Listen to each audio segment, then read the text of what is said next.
Ladies and gentlemen, you probably just received your best Christmas gift for your life. Seriously, you probably did. Happy holidays and Merry Christmas, everybody. Welcome to Spot On Sports with your host, Tony Monk. And joining me, the guys who's ready to give the Christmas spirit of the hour. B-Walk of the Walker Review. What up, though? And Bruce Taylor. Merry Christmas. Co-host of Merry TNT Christmas. Baller Nation on KKEIFM Radio. Guys, happy holidays to you guys as well. Yeah, man. Ready for Christmas? Happy Kwanzaa. Ready to wrap y'all up and Happy put y'all Hanukkah. under a Christmas tree. Because y'all, it's over with this debate today. That's what I'm saying. It's over. Let's get started. The NBA is beginning to heat up now, moving past the first quarter of the season, and we have some marquee matchups set to happen on Christmas Day. We will look into those games and start with the Cavs and Warriors. No Steph Curry, possibly with an ankle injury, and no Draymond Green, who is still out, but KD is still there, and this is his team. What are we expecting this coming Christmas? Walk, I'll give you the first take. This Christmas is going to be LeBron James. Like you just said, Steph Curry hurt, Draymond Green hurt. That's if one or both of them are able to play. Now, I honestly fear that Draymond Green may be able to play on Christmas Day. Steph Curry, I'm not too sure. But if both of them are out, I definitely think LeBron's going to take over this game.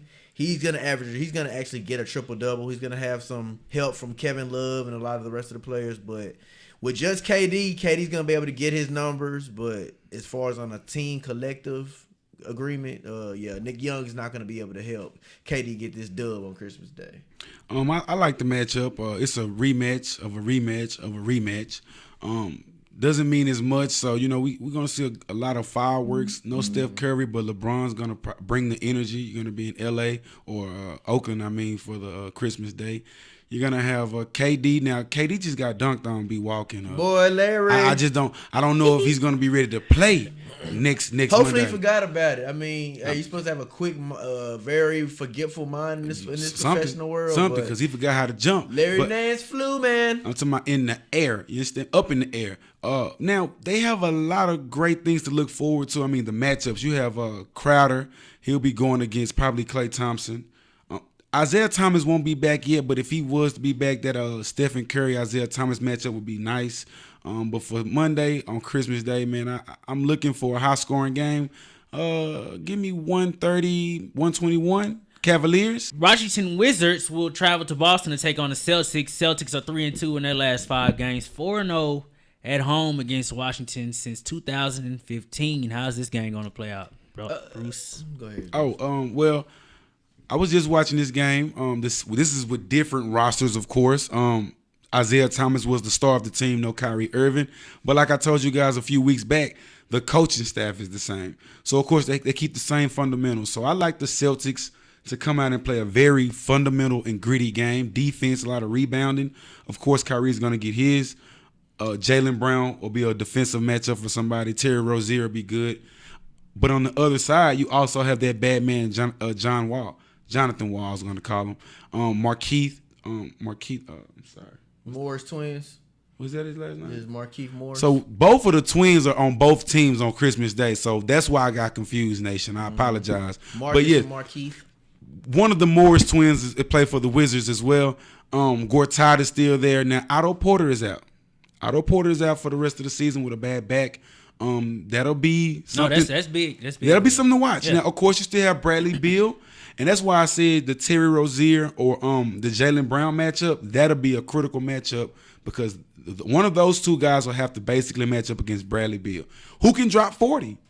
If need be. He has range. Bill has his spots. And on Christmas Day, everyone knows in the NBA that Christmas Day is the biggest day for basketball. Mm-hmm. So he'll be out there to get 30 or 40 points. So watch out for the matchups. I honestly believe this game is going to be the most back and forth matchup out of the contest that's going to happen on Christmas Day because of the matchups. When you think of the matchup that the Celtics are going to bring with Kyrie, Morris, Marcus Smart, you got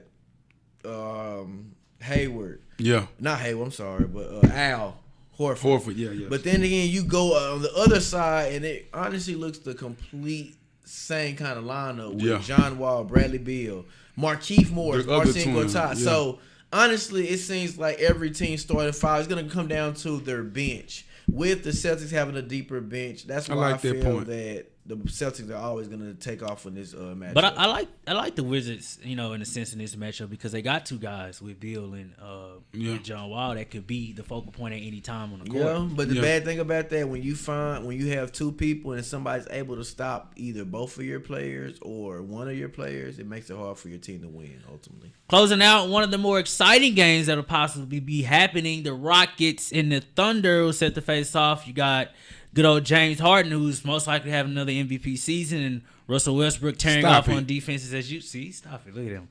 Tearing off on defenses as he usually does. How do we expect this matchup to play out? Could the Rockets, who are on an impressive, they stringed together some impressive wins so far this season. Then you have the Thunder. They're still trying to figure a lot of things out. Mm-hmm. Two totally different opposite teams right now at this point of the season. Thunder are struggling with 3 superstars.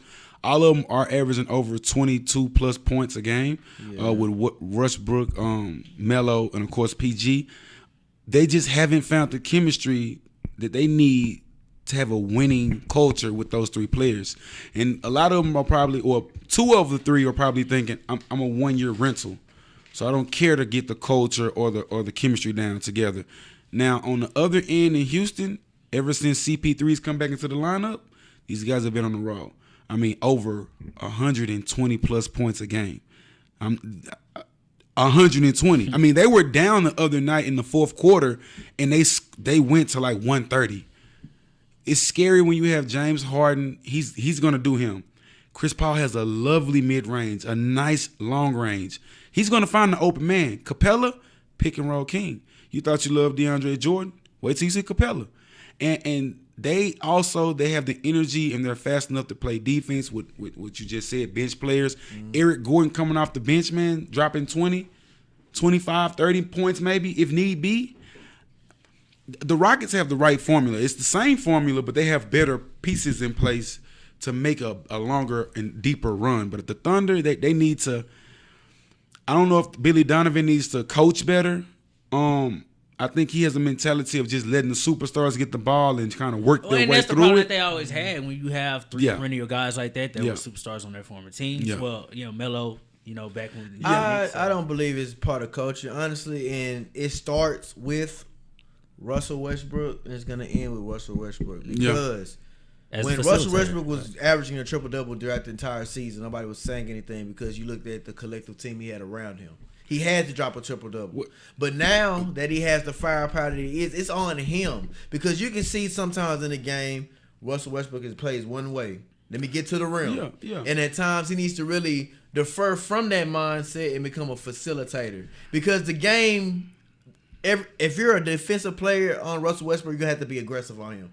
And when you learn how to be passive and get your other teammates involved, that can create more matchup problems and more matchups for you to win instead of lose. I just feel like, now that is true. I agree with you on when he was averaging a triple-double that the team was winning, but they had more role players, so they kind of found their niche with Russell, like kind of fit in. Instead of having to feed everyone. Yeah. Paul George and Melo are ball-dominant guards. Like, they honestly have to have the ball and make an isolation play for them to get there. They're not really good at running plays or seeing when Russell goes to the hole to make a cut. Yeah. They're more so give me the ball, kind of get in the corner and let me work. When we come back on Spot on Sports, we debate the better Kobe, 8, or the Black and the Mamba, 24.